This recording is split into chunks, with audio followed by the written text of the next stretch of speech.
What's up, everybody? Thanks for tuning in to The Standard. On today's episode, our guest is Kekoa Nawahine. Kekoa was one of my first athletes about 10, 12 years ago. In this episode, you're going to hear how he got recruited even when no one was looking, how he's worked through the mud to get to where he's at, how he's made tough decisions in the short term to help benefit him in the long term. Some huge, huge bites in this one. I'm excited for everybody to listen to this one.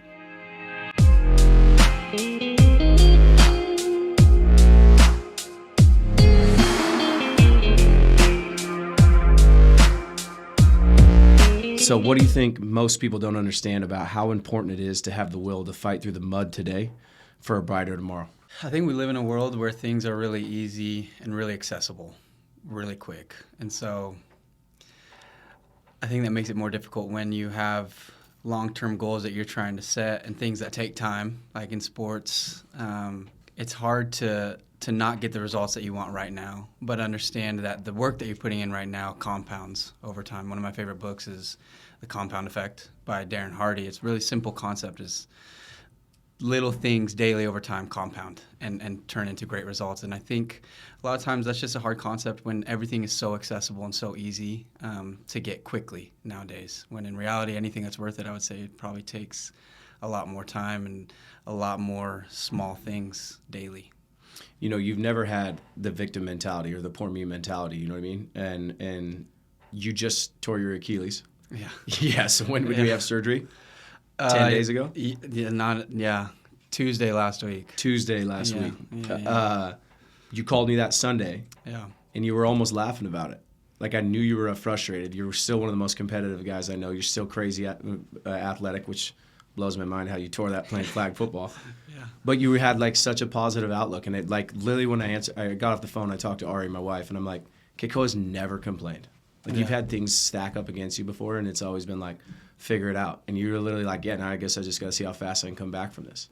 Where's that come from? It just doesn't serve you. You know what I mean? Like, I love it. What am I gonna do? I'm not gonna do anything about it now, and it's only gonna be negative if I'm like negative about it. You know what I mean? So like, it just doesn't serve you. I feel like 90+% of life can be broken down into perspective and like outlook and mentality on things, and that's within your control of like the way that you look at situations. And there's not a lot of things in your control, and like, it happens. Okay, now what are we going to do about it, sort of thing? And are we going to make it the best situation, or are we going to let the things that we can control affect that negatively? And so it's just like, it just doesn't serve you. Where did you have to build that up? Like, was that a trait you built as you grew up? But I mean, I've known you since I think probably your freshman year of high school or early in high school. But it seems like you've always had that kind of like just head down going to work. I mean, did you have somebody you modeled after, or I mean, what put you in that headspace to be able to do that? As far as modeling goes, I would say my dad has always done a really good job of like, if you look at his whole story and the way that we were raised and from where he was as a kid and the way that he worked to get to where he is now and to provide the life for us, he was always a really good model for me of like, this is how you work, this is how you control the things that you can control and forget about everything else. And so he's always modeled that for me. And on the other side of that, of my mom as well, of someone that you believe in yourself to be able to accomplish these things, right? And one, you believe in yourself, and you have someone that believes in you like she does. She's really good at making you feel like you can do anything. And so when you have the best, she's awesome. Yeah, and when you have like, okay, this is how we do it, and this is how I believe in myself and make it happen. Coupled with that, then all those, because it is built. Like, you still have to build that through those experiences, through those. You know, David Goggins calls them cookie jar moments, where you're putting them in your cookie jar, you're building that you can draw on as you go on. But there's still moments that you need to build that. And so I'd say I've had really good models in my life through my parents for sure, and all my family, and just continue to build it as you. It's not like it's easy. It's really easy to sit there and complain and be like, poor me, you know, and why did this have to happen to me when I'm playing flag football, right? Like, of all the things I'm doing, I'm like, at least it was football that took me out. I love football. So I don't know, but like, I'm running away from a girl trying to pull my flag, and I do sprint. You see me in here. I do sprints multiple times a week. You know what I mean? Like, it's not like it was a new movement. It was just running. And you tried to get me to come play. I did, yeah. Still trying. Yeah. We need a replacement. But Yeah, so it's just like I've had good models, and you build that over life, and when you come in moments like this that are harder, you have things that you can draw from in the past. I've been through that. I've done that. You know, these cookie jar moments. I know what that's like, and this will be fine. So well, so when you were you went to Rocky Mountain High School, played at Boise State. When you were at Rocky, that recruitment process, you had a guy, Cleo Oliver, who was an absolute stud, but he had most of the love on that team. Yeah. Right. From as far as college scouts goes. You weren't getting recruited as much, you know, especially by the higher programs and stuff like that yet. Yeah. But I remember Coach Pete came to a game. And that game like changed everything for you. Yeah. Same thing in high school. You never complained. You always worked harder than everybody else. You always competed. Never brought anybody down. But even going back to that mentality we just talked about, like it never serves you or anybody. Nobody ever wins by feeling bad for themselves. Right. Ever. Yeah. And you never did. It was not like, oh man, Khalil's getting these and I'm not, or oh, this guy's getting this or I'm not. It was literally like, what can I do every single day? Because I know I'm going to play at this level. I know I can. Yeah. But I'm going to keep controlling what I can do. And literally, you had your shot. Guy was there. They were looking at somebody else, and you went crazy. Do you remember that game? Yeah, he came to the Mountain View game. Okay. Yeah, I do remember that. And just in general, like we've talked about, I just think like you feel sorry for yourself, or you can have a chip on your shoulder almost, and that's kind of just from the models that I've had that we talked about.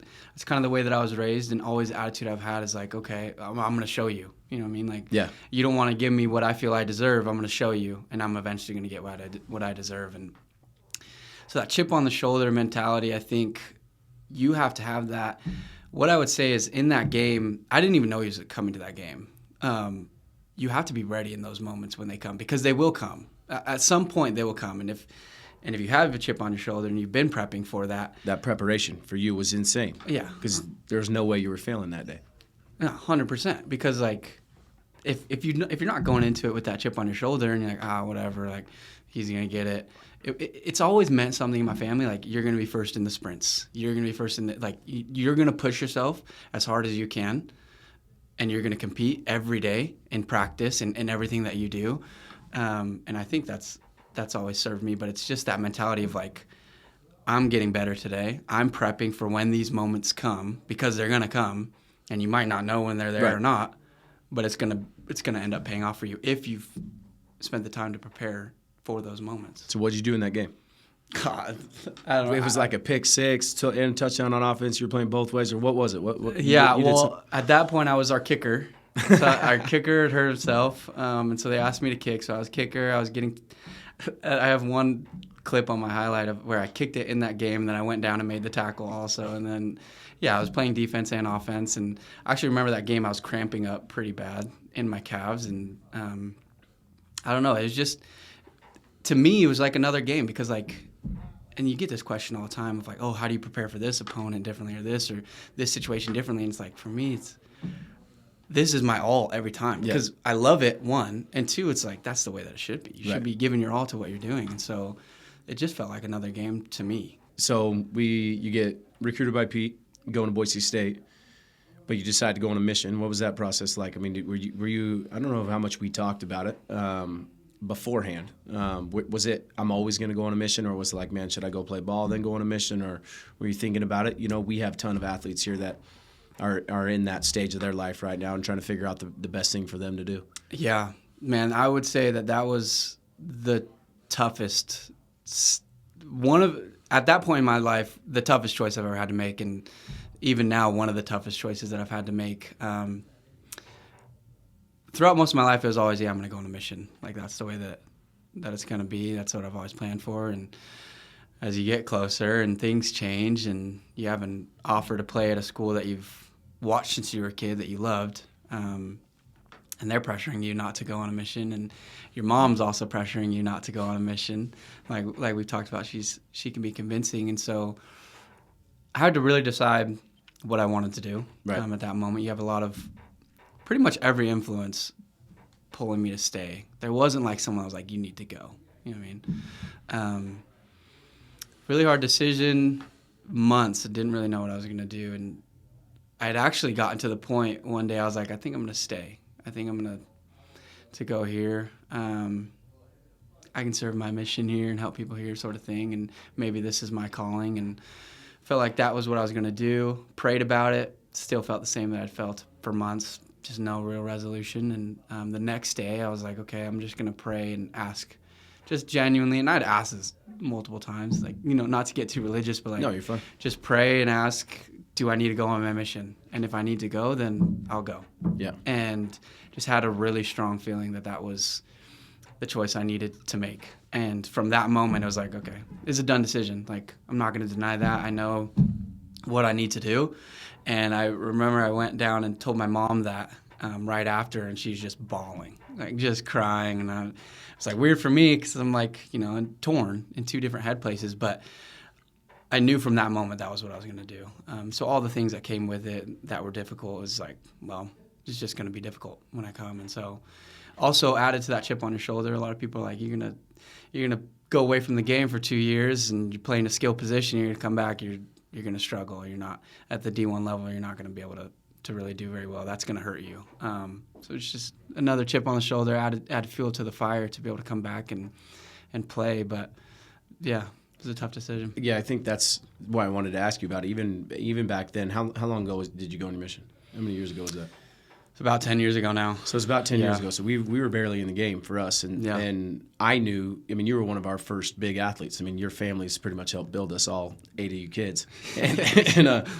But I was like, same thing in my head. I was like, we got a chance to play at Boise State. It wasn't a smaller school, maybe Mission come back and play, but it was like, man, we did it. You did it. Yeah. But the fact that you chose to do the difficult thing, yeah. You know what I mean? You knew it was going to be difficult. You knew it was going to be difficult in the long run, and you knew it wasn't the majority decision. To me, that was just crazy. And then the mindset, and it was like just like how you're talking to me now. It wasn't like an arrogance. It wasn't cockiness. It was more just, I think, full belief in yourself. You're like, I'm going to start when I come back, year one. Like, I'm not going to redshirt. I remember the conversations we had later too, and I think it was a blessing we got to go to Canada. So, some guys go to different, seriously, so you got to work out at some high schools and some random things, you know what I mean? Because we were writing programming and you running and doing stuff like that. But the fact that you chose to go through that, and it didn't make sense to me at the time. Even my friends in high school, some of my guys that had a chance to play big places going on the mission, I didn't always understand it. But when you came back, it was like, you've been told no for 2 years. You've had to fight through things, you know what I mean? You had to learn how to do stuff on your own. I graduated in high school and I still had to call my parents to do everything. You know what I mean? Really, you know, and your parents were awesome. You didn't have to make a lot of your own choices going in, through high school. 100%. And this forced you to do that. Yeah. And when you came back, just seeing the change in you, I think it was nuts. Adam Miller, our pitcher for the Diamondbacks, you know what I mean? Yeah. Same thing. One of the most mature young guys I've ever met in my life. And I think that even though we might not understand it from our side on the mission things, but seeing you guys come back, I think it was crazy. Yeah. On the mental side of it is one thing. The physical side of it, which we haven't really talked about it, you guys did a great job, like you had mentioned, of helping with that, of writing me programming while I'm down there and working out. Got fortunate to be able to work out at high schools. I'm assuming now, that was 10 years ago, over your time, you've seen a lot of kids go on missions and come back and train with you guys. What do you feel like has helped them, one, to prepare physically, and then like the way that you guys, do you approach it any different, or it's, hey, we know what we're doing, you've been off for 2 years, maybe we helped, like in my situation, we helped while you were gone, but let's get it rolling. Because I came back 10 days. 10 days before I started at Boise State. Yep. It was just a shock, like culture new coaches. shock, physical shock, all new coaches, everything. So like, how do you guys help just in that? What have you seen work best for people that take time off like that? It's mentally, I see them come back and they are stronger. I don't know how much, I'm just being honest, how many of them really love their sport. Yeah. And I'm not saying all of them, but a lot of them, to where it's like when they come back, it's like, okay, there are bigger things than football for them or basketball or whatever it is. Yeah. I think you have always just been so competitive, you know what I mean, to where I think that was something for you. Right now, working with the Tanners, Gage and Ty are gone. Yeah. Both had chances to play at the high levels. Ty was never going to play, never this, and freaking played as a redshirt freshman, an absolute stud, had chances to work his way up. Gage is an absolute assassin, you know what I mean? And they're both on missions, and I know those guys are doing everything they can. They're both in some rough areas. They're not Kansas, but they're doing everything they can to prepare for it, So to answer your question, I don't know. It's probably 50-50. I can tell a lot of guys to where it's like they might go on a mission because they didn't get the offer that they wanted. You know what I mean? I have other guys that might have got the bigger offer, and some of them are like, I think I'm going to go do the football route and then maybe come back and go to my mission. And then other guys that are in between, you know what I mean? And I think that's it's just a unique dynamic, But the guys that have come back and played, I think they've had tons of success. I had a kid at C of I, Caden Cobb, went on a mission, came back, smaller guy, running back, CUNA guy. Had a wife, had a kid while he's playing with us, never missed a day, 6 on time, hardest working kid. Yeah. I mean, he was, I think he was definitely conference player of the year for special teams. But just an absolute stud in the way he handled everything and the way how mature he was and how hard he worked, you know what I mean? So he was an awesome example, We've had other guys where they come play and they come back and then they don't know. Ben Ruby, we just hired. Way mature beyond his years, you know what I mean? He went on a mission, same thing, came back, see if I played for 3 or 4 more years after that. Was was a huge reason why we've had the success we've had, and that's why I wanted to hire him, because he's a guy that's similar to you. Yeah. Super professional, super smart, knows how to deal with adversity because he's had to deal with it. Yeah. You know what I mean? So it's just a different outlook for all of us. I think I've had to learn life experiences as I've grown through business and different things like that. I think for you guys, it's almost like a fast track of like, figure it out, you got to go. Yeah. And I think the guys that have handled it correctly, you know what I mean? I think that I've had around this are just studs, like you and Ben, you know? And to your point, when you're saying there's kids that are contemplating this, and whether it's a mission or something, you know what I mean? Whatever it is, that's a big decision that you're contemplating. I would say you need to go into that decision knowing that's where you want to be. Yeah. Because you have the guys that are out there on missions or doing different things. They end up going home, or they're not getting out of it what they need to get out of it, and you're wasting your time at that point. Just have the confidence to know that that's where you want to be, that's where you need to be, regardless of the outside influence and noise, and I think you'll get out of it what you need to get out of it and become the person. Like mission or these other things, experiences and different things are great to grow who you are as a person, but you need to go into it knowing that's where you want to be. And that's why I wanted to ask you about it, because again, not everybody listening on this will understand the mission process, but the ability to make hard choices. Yeah. You know what I mean? And so some of our kids are getting recruited, whether it's high or not, or should I play sports or not. My biggest thing I always try to tell them, whatever decision you make is going to be the right one. Yeah. So really trust yourself on that. And then it's we don't look back. Make sure it's calculated. Look at it from everywhere, every position. But make sure whatever choice you make, it's the right one. And no regrets. Don't look back at it. Don't be like, oh, what if? You know what I mean? And I think if you really go in and have that mindset, and again, it's super hard to do. And I think you got to make those choices without fear. Or if you have fear, don't let the fear be the reason why you're not going to do it. Like, I don't want to do this because I'm scared to fail. Yeah. I don't think, obviously, that was it for you. Like, fear of you not being able to play at Boise State would have made you I'm probably not going to go on a mission because I have a better chance to play at Boise State. Yeah. You know what I mean? But then it's like, man, did I miss out on the mission? Could I have done both? You know what I mean?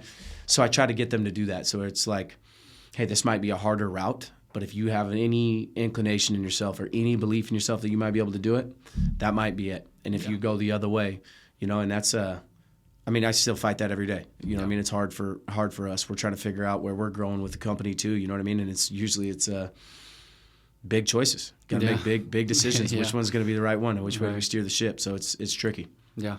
I remember you, like the last month we got serious. You're about to come back to Boise State. You're in Canada. You don't have any of the same coaches, right, that were recruiting you? No, Avalos was the only one that was still there. Yeah. And when you showed up, they told you you're probably going to redshirt that year, right? Yeah. Give me that process. I showed up. I showed up, and my position coach, I didn't know my position coach, anyone in there. And so when you're having fall camp and workouts and stuff, especially at fall camp, they'll split it into like freshmen and younger guys versus kind of the guys that have been there, and you're 2 separate practices. And so even for like the freshman younger guys that were there, I was like 3rd string on the depth chart there, and there's 3 there, and then there's 3 strings on the actual practice squad. So I'm like basically like 6th string. I mean, like I'm getting the last reps on the freshman squad. So So it was a big hill to climb for sure, and a lot of things to learn, but it made it more. It makes it sweeter looking back on it for sure. Yeah. But there was a conversation you had where I remember, maybe you were just telling me this, but it was like they were talking about you probably redshirting, and you were like, I'm not gonna, like, I'm gonna make the squad, like I'm not gonna redshirt, like I'm gonna play this year. And you ended up starting on special teams year one, right? Yeah. So my goal, it's a little bit going back. My goal was always, especially like when I decided I'd leave, and coaches and some other people in my life were saying you're gonna have a hard time, and that was when I had set the goal of I want to come back and start year one. Yep.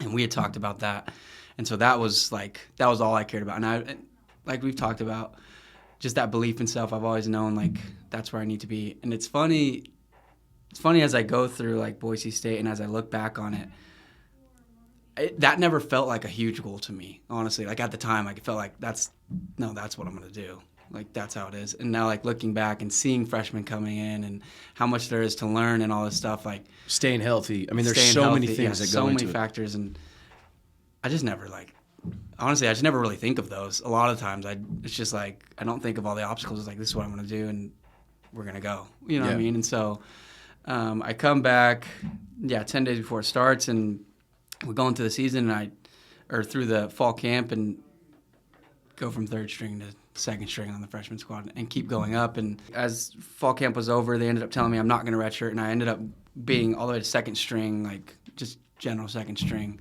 on the team. But I was starting on special teams, but that wasn't my goal. Like I didn't really count that. And so I was still going, and throughout the whole season, I started to play a little bit more at safety, and there's an interview of my position coach. I ended up starting, so I played a lot against Air Force, which was our second to last game of the year. They put me in the second quarter. Then they they didn't pull me. They put the starter back in and started the second half, and then he had one series, and then I was in for the rest of the game. And then the next game, in our bowl game against Baylor, I started as a safety. And that, to me, is just fun, like a little bit of, they say God has a sense of humor. Like the last game of my freshman year, I ended up starting at safety, and that counted for me as my goal. But there's an interview with my coach. He said, he just makes a lot of plays in practice, and we trust him being out there, and so we're going to start him this week leading up to it. And I made way more plays than the other safeties that were out there.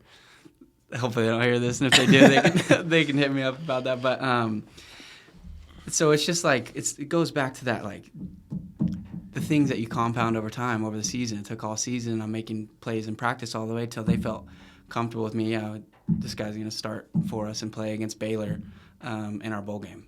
So what do you say to your father now, to your kids? Like being able to work so hard with not knowing the outcome. Like that's what blows my mind about you, even in high school. Like it was like you never knew you were going to get the Boise State scholarship. Like you knew that, but like it wasn't coming. Yeah. You know what I mean? And then Boise State too, it's like every single day at practice. I mean, you were working out with us, with them, you did more than everybody. There was like, you didn't care that coaches said you weren't going to play or that you were going to redshirt or that going on a mission was a bad thing. It was like you always stuck to the process.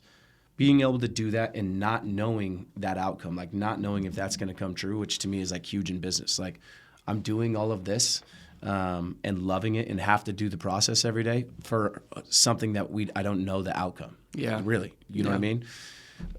How do you get somebody else to see that or to do that, or what made you do that? How are you going to get your kids to be able to do that? Yeah. I think about it all day. Yeah. And I think it's a great point.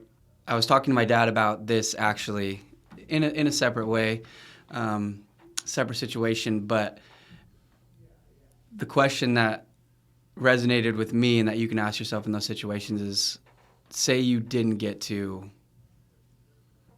the end goal that you had made, the desired result, whatever it was.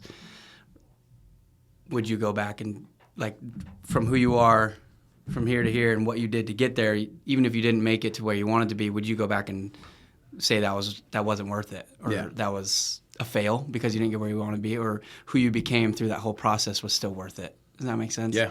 Trying to trying to word it in the simplest way when it hit me, when he said that, is because he asked me, he's like, well, you're basing it off of this. You're not getting kind of the goal that you had wanted. Would you go back and would you take that all away and say it's a success? And I was like, no, I wouldn't actually. Like, it just hit me like, oh, everything that I've done to get to this point in this situation, all that growth has been worth it 100%. Yeah. And so, like, in this situation with Boise State, like, I just loved it. Like, I just loved the improvement every day. I loved the sport, and I loved knowing that I was getting better. It's really measurable. Sports are really measurable. Am I getting faster? Am I getting stronger? Am I getting quicker? Am I understanding the playbook better? Am I giving my calls better? Like, do people feel confident when they're around me? Like, everything is so measurable in so many ways. And so I loved, like, seeing the improvement. Right. And I knew I was getting better. And so if you phrase it that way, like, no, I wouldn't trade anything, because all the work that I was putting into it is only going to serve me in a lot of different ways, whether I'm starting or not. It's going to serve me in football. It's going to serve me in every area of life. And so who I'd become through that process is what ultimately makes it all worth it as well. And I was able to end up starting anyway, so it worked out in that situation. But even if it doesn't, even if the results are unknown, who you become through that process is going to be worth it. Yeah. Yeah. That's one of the toughest things, that I have with kids, and I think there's so much pull. It was coming around when you're your age, but I think there's so much pull from outside influences with kids these days. They're influenced and worried about what other people think all the time. You know what I mean? To where I think it changes the way that they behave. Well, I know it changes the way they behave. You know what I mean? A lot of times in a bad way. Like, there's very few kids that we have now that it's literally just head down, zero cares in the world. I know I have to do this. It's really cool to see that the ones that do that, the ones that do that, we know they're going to have crazy amount of success. You know what I mean? Like, for example, Kelsey Euler, she's a Gatorade Player of the Year, back-to-back Gatorade Player of the Year, won, like, I think 3, maybe 4 state titles at Rocky. She was unreal, played at Gonzaga, now she's at Arkansas. She's going to play pro soccer. One of the best humans you've ever been around. And it's like, she's always, treated people great, but, like, she didn't care what everybody else thought. Like, everything was literally, I'm going to be the best at this. The ability, I think, to block out the noise and just like, okay, if your goal is really what you want, like, we have a girl right now who wants to be Gatorade Player of the Year, like, if you look at that, like, what you actually have to do to get there, like, it's this. And if you're okay with not doing those things and having a coin flip just because of talent to get there, like, that's on you. Yeah. But if you want to get there, it's not guaranteed, but you're going to have to at least check these boxes. You know what I mean? And so many kids in the weight room all the time, to where I think our skill set that we have off the field is creating buy-in. People love to work out with us. And all the football teams, like, people love it. Like, I'm out at C of I yesterday, and it's almost like I don't even need to be there. The guys are absolutely getting after it. Like, if anything, I got to pull weight off of them. Yeah. It's the coolest thing ever. But, for them, like, there's still guys in the group to where it's like, I know they had more, or they're worried about doing this, or I didn't get to play yesterday in practice, so now I'm not going to do this, or poor me, or, my girlfriend this, or boyfriend this, or something like that. And there's so much noise going on to where it takes them away from their goal. And it's like the few that have their head down and just get after it. To me, it's so much easier these days, I think, with social media now too, because kids don't work that hard. Yeah. We're lucky, all of ours do, but to me it's so much easier to separate yourself than it was back in the day. Yeah. Because everybody worked hard. You didn't know what anybody else was doing. You were working. Yeah. Maybe not as hard as you, but now it's like almost not cool to be the guy that's trying harder than everybody else. Yeah. Really. Yeah. Jax Jenner is getting a crazy amount of scholarships right now. He's gifted. Obviously, he's an absolute specimen, but he's one of the best humans you've ever been around. Yeah. He works out probably more than he should. Yeah. He does everything that he can possibly do. You know what I mean? All the time. We just had, who else? Somebody else just got an offer that, and again, it's like off of personality. It's like there's 2 guys that are the same people, but one work every single day, does what they have to do, treats people the right way, doesn't care about the noise, isn't out doing the dumb shit, partying and doing all that stuff. You know what I mean? Yeah. And it's crazy to see those rewards and trying to get kids to realize that at a young level, like, hey, you don't have to just be in the cool crowd. Like, in the long run, you running a business, you being a dad, you being here, the way you handle yourself now is gonna mean a lot more than going out and doing this with somebody else. And And I was a lot that like the kid that I'm talking about. That wasn't good. You know what I mean? And that's where it's like I'm realizing with myself, I thought I worked really hard, but there were still times where I was doing stuff I shouldn't be doing. And it's like, man, I always talk about if I could close the gap and get these kids to realize that sooner, I think the success they'll have with themselves, not just athletically, but just in life, will be huge. You know. Well, how do you guys instill that? Because I think you guys do a really good. Like, there's a special culture here, obviously, but when the culture of this generation, like as a coach at Rocky too, like being around kids, when the culture is like, almost like you're saying, like the cool guy doesn't have to put that much effort in. How do you guys change that? Because I think you guys do a good job of that. I think it's 100%. It's so cliche and whatever, but you have to lead by example. Yeah. And so for us, it's like if we're giving them everything we got, if they know we're going to do whatever that we possibly can to make them better, like, and it's not about like from their parents' side, their coach's side, like we're there for those kids. Like if this isn't working, we're going to flip it. We're going to switch it out. Like, okay, we're not getting the results we need, which is rare, but when it's there, it's like they know we're going to make an adjustment. So they know that we're there for them. Like we want them to succeed as much as we possibly can. I think that's where they build trust with us. It's where it's not just like, man, you should work harder. Man, you should be this. Like if I'm on them, it's like, I'm just thinking about it. It's probably like they're more disappointed than anything else. You know what I mean? Which I don't know if that's the good thing. I think I could switch that. But it's like, oh man, T got on me today. But it's like I know that you had way more in you. Right. You know what I mean? Like you have a crazy amount of upside. I'm not gonna get off you until you fulfill that, or I'm gonna let you know every time that you don't. Yeah. You know what I mean? And I think it comes from a place of like they know we want them to have success. I mean, our resume is them having success too. Right. So we want them to succeed. And I started this because I was a kid that wasn't very athletic, and I wanted all these things that didn't get them, and it hurt me for a long time. Like I think even when I started the company, it was like all about, it was ego compensating, and because I didn't get all the stuff that I wanted. Yeah. So I don't want those kids to have the same thing. So I'm trying to get them to realize that sooner, you know. So I think it's they see the effort that we put into them. I think it's that they know that. I always tell coaches we are blessed, we're lucky that everybody starts with us. You know, there's no playing time with us. Everybody gets to work with us, you know. Right. And with the strength coach that we all across the country, the world, we have a cool relationship to where it's like playing time is not always dictated by what we're doing. Yeah. To where I think we can have a little bit better relationship with them. So I think with any strength coach, you know what I mean. I think the kids open up to us a lot because we spend a lot of time with them. Yeah. But I think they see our effort. I think they see that if something's wrong, we're going to help them. If something, you know what I mean, and if we're ever not doing that, I think we can see teams go backwards. So I think that's, and I try to hire people like that as well. You know what I mean? I think that's where we have that success. Yeah, makes sense. It definitely shows. Yeah. Yeah. I don't know. We talk about it every day.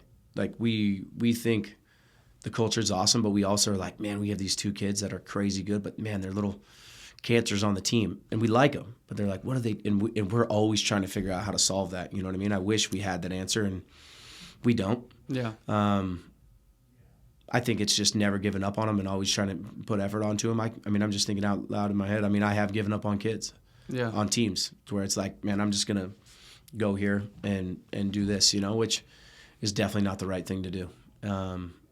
So I think that's something that we talk about it every single Friday. We have like a round table, and we're like, how do we get this girl or this guy or this team or this coach, whatever it is, you know what I mean, to get the most out of it, you know? I think when you're in your own lane, like your tunnel vision, you don't notice it. Like if we could get them to step out and see what's going on, I think that would help with the realization, and getting it on a personal level with the kids, I think helps a ton, and that's something we could probably do more too.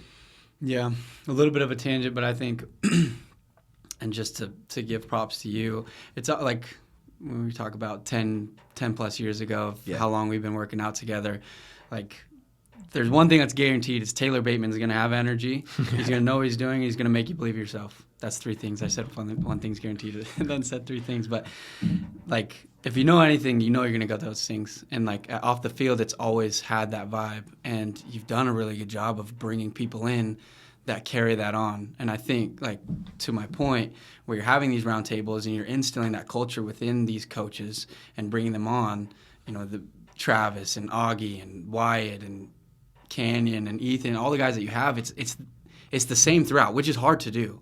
Like, that just speaks to the leadership, one, but it's hard to, like, instill that culture and then let that branch from there, especially with how many kids that you guys are seeing. And so I think that just speaks, one, to the leadership of you guys do a really good job of instilling and maintaining that culture, and you've done a good job of letting your energy and everything kind of show through the whole company, that you don't have to be the one that's there every time, but you're going to get the all of the coach that's there. I think that's special.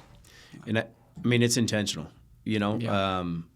I remember, I mean, your dad has been a huge mentor for me too, you know what I mean? And, you know, I had two mentors. Your dad was always like people, business, visionary, picture, you know what I mean? And I had another guy who was always numbers, you know what I mean? But it was like something that they always both said was like, my employees are going to be number one. And and mirroring me is going to be impossible, you know what I mean? And I almost took that like in my head kind of, I don't believe that kind of bullshit, you know what I mean? Like, I think there's ways that I can find people that are similar, have similar beliefs, and try to build something to where we can try to get there. And I mean, I have guys that are better coaches than me now, you know what I mean? That are unreal. And it's like, I keep trying, I want them to do that, because the more that they do that, the more progress that they have, the more confident they become as a coach, and then the more success we have with the kids. But it's like, it's got to be practice all the time. I mean, I stress about that with my employees. Like, don't burn out. We have some rough hours. Like, do they love it? Are they energetic? Are they the best coach we can? Are they learning? The hiring process is huge, because I've messed up on the hiring process. But once they're here too, it's like constantly molding that. What's their personal goals? What are they doing? And I'm not perfect at it by no means, but it's like it's an intentional piece at all times. You know what I mean? And I think with anything you want to have success with, that's huge. And with off the field, our goal is to be, you know, the best strength conditioning company in the country. And to do that, we're going to have to. That's something, that quality, that passion, that energy, we can never lose. Yeah. So that's I appreciate you saying that, but it's practice. You know what I mean? And we're far from where we need to be, but it's practice every single day. Yeah. No, and that's genuine. I think intentional is a really good way to put it, and it's not easy. No. Like, it just takes a lot of work, like you're saying, obviously, and I only know the half of it, but I think just from an outsider's perspective, so you know, it's definitely noticeable. Cool. In the difference. I love it. I think with that, and again with kids too, it's like finding somebody you can mirror, somebody you can, look up to, you know, or look away against. Like, hey, I don't want to be like this person, you know. I'm more of the fan of like somebody you can model yourself after, you know. I found some great models and learn stuff from, you know what I mean. And you don't always do everything that they do, you know what I mean. But I've took stuff from you. I've stole stuff from kids that I have. Like, it's like, man, these kids are like Kelsey Euler, like I talked about, you know what I mean. Her outlook on everything is insane. And it's like, how can you take those things and become the person, the man, the woman that you want to be, you know? And some of these kids, again, and even myself, sometimes it's like you get so tunnel vision, you're in your own lane, and it's like you don't see another route or another way, you know what I mean? And I hope that we're being that role model for those kids, and trying to be a good mirror for my coaches that I have here. And social media, one great thing about it is, I mean, I just reach out to the best guys in the world through just a DM, and they respond. Yeah. And it's like they've worked with the Denver Broncos, whoever it is, across the world, Olympic athletes, you know, Usain Bolt, stuff like that, and they're just like willing to help and willing to be unbelievable role models. And some of them are bad business guys, but they're great coaches. Other ones are not great coaches, but they're great business guys or great parents, you know what I mean? So I think a huge message too for us is like, how do we become good role models for kids, you know? Yeah. What's the next step for off the field's growth? It's funny you say that. So we just went and got to work with some companies in Vegas, which was really, really cool. Learn about some things. One thing we need to get on right now is we need to make this in-house training at both locations 100% turnkey, perfect, smooth, all the systems dialed in. Our push press operating system that we have, like our CRM, you know, it's like where when somebody signs up, they get a message. Like it sucks. Yeah. And I feel bad for my clients. People, when they used to pay, everybody had to call me, and I had to do a carbon copy, and it was a pain in my butt. But the good thing about it is that I talked to your dad or your mom every time. I talked to every single person that needed to pay, and then it was like, hey, how's Kekoa doing? How's Robert doing? How's, you know what I mean? And I mean, it took me hours at night. I mean, that's why I was sleeping in the gym, but I had to do it. But I had a relationship with him. Now we're trying to grow. I'm trying to keep the relationship, but also we have to turn into a real company, you know what I mean? And so the CRM system, I see it, and like some of our clients, you know, they're like, oh, I didn't get this email, or I got this, and it's not fair to them. So I mean, I need to dial that in. So number one, next step is like we need to be completely full. All my coaches here, everything perfect. I want my guys all 35 plus hours a week so that they can have a great career and live comfortably too. You know what I mean? And dial this into where we're the best product, where we're still personal. That's what we're doing right now. Like the next 4 weeks, Augie and I, like that's as hard as we can. We're bringing on a guy to come help with some of those aspects for our coaches. You know, he's going to start in May. Not a coach, but more of a recruiter for athletes, and that kind of oversees that system. So that's number one. Because I really want to, before I, jump ship, I want to make sure that we're right there. After that, third location, looking northwest Meridian, that Star, Middleton, Hawaii High School over there. And then work our way into the medical side of things, so the therapy side of things. So that's been the big picture that we're working on really every single day, to where we want to have therapists in-house. We've had, Steve, that's up front. We've had so many great therapists and stuff like that. We've worked with therapists across the country to where it's like there's some protocols that we really like. We need to be more synergistic. We work with so many ACL athletes, and we've had a ton of success. I think if we had better systems with the surgeons, because we've created relationships with all the surgeons in the state, or a lot of the surgeons in the state, then therapy in-house, and then a good blend with us.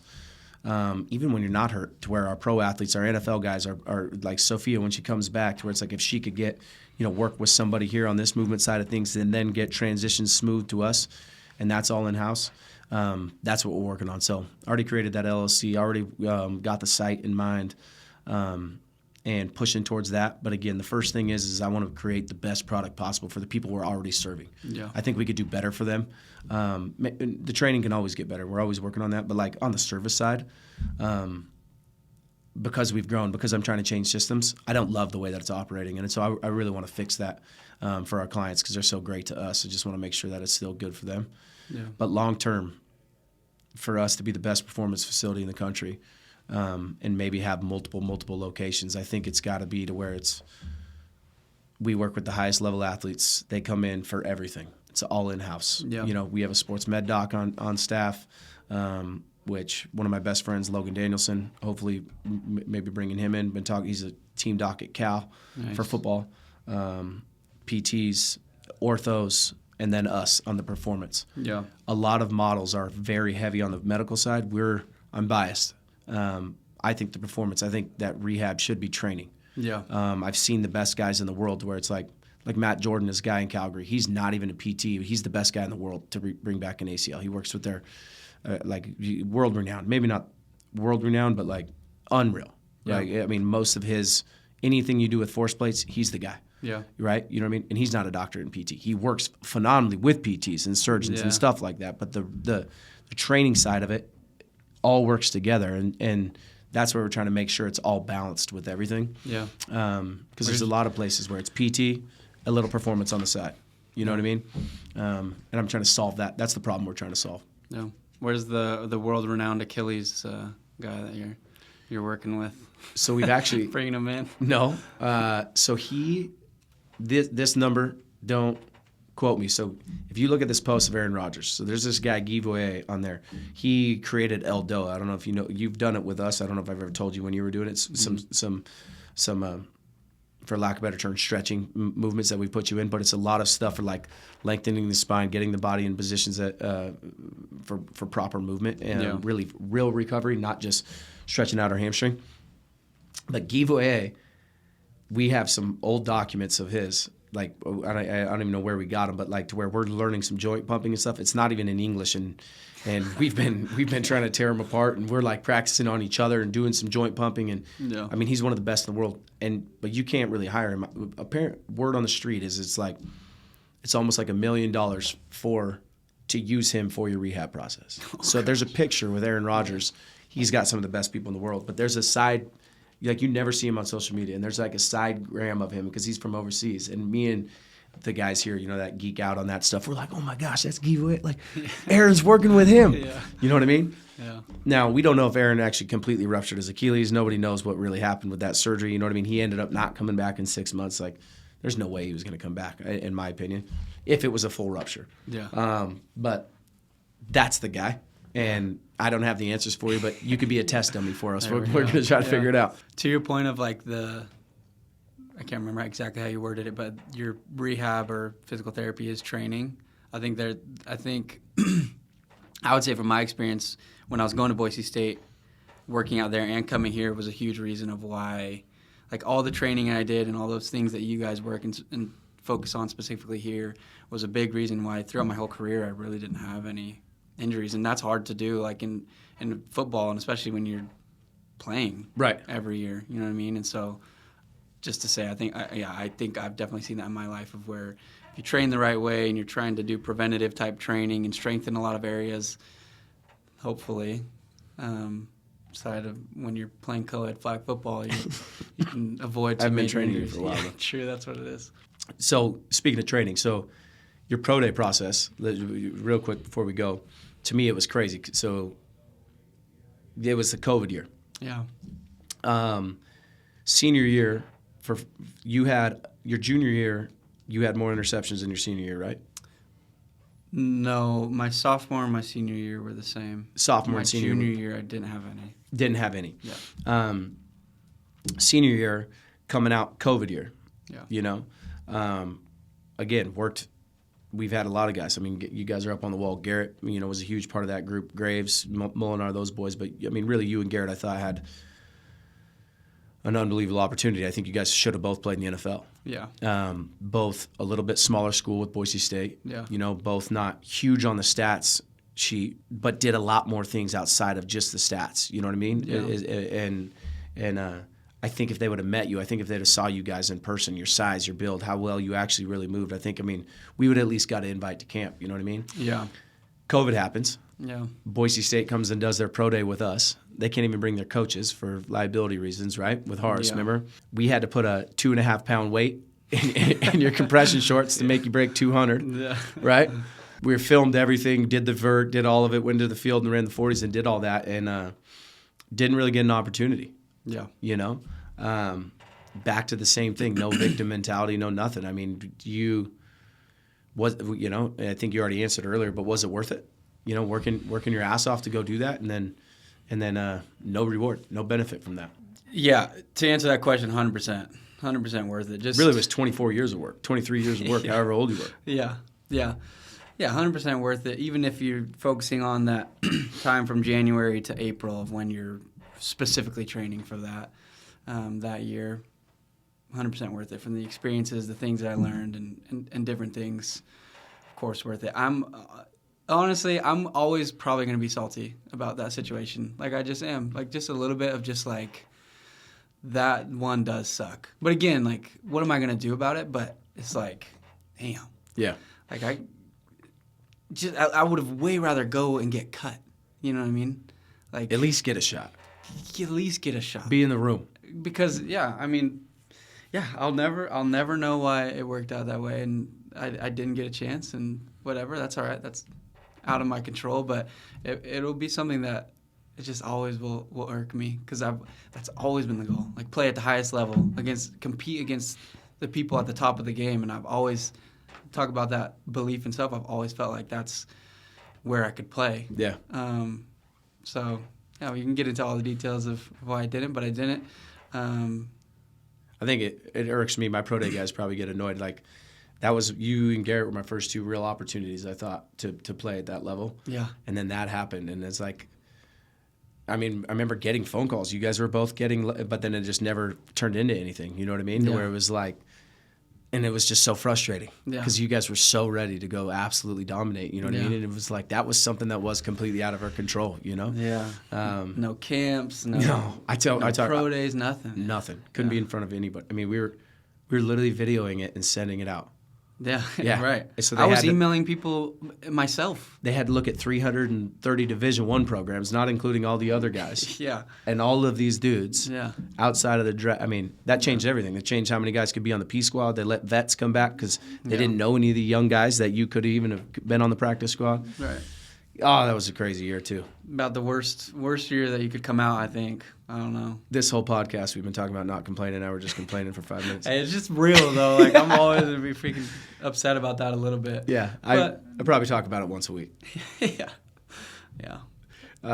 Now what, man? Why commercial real estate? Now you're with BVA. Now you're a dad. What are you doing now? Yeah.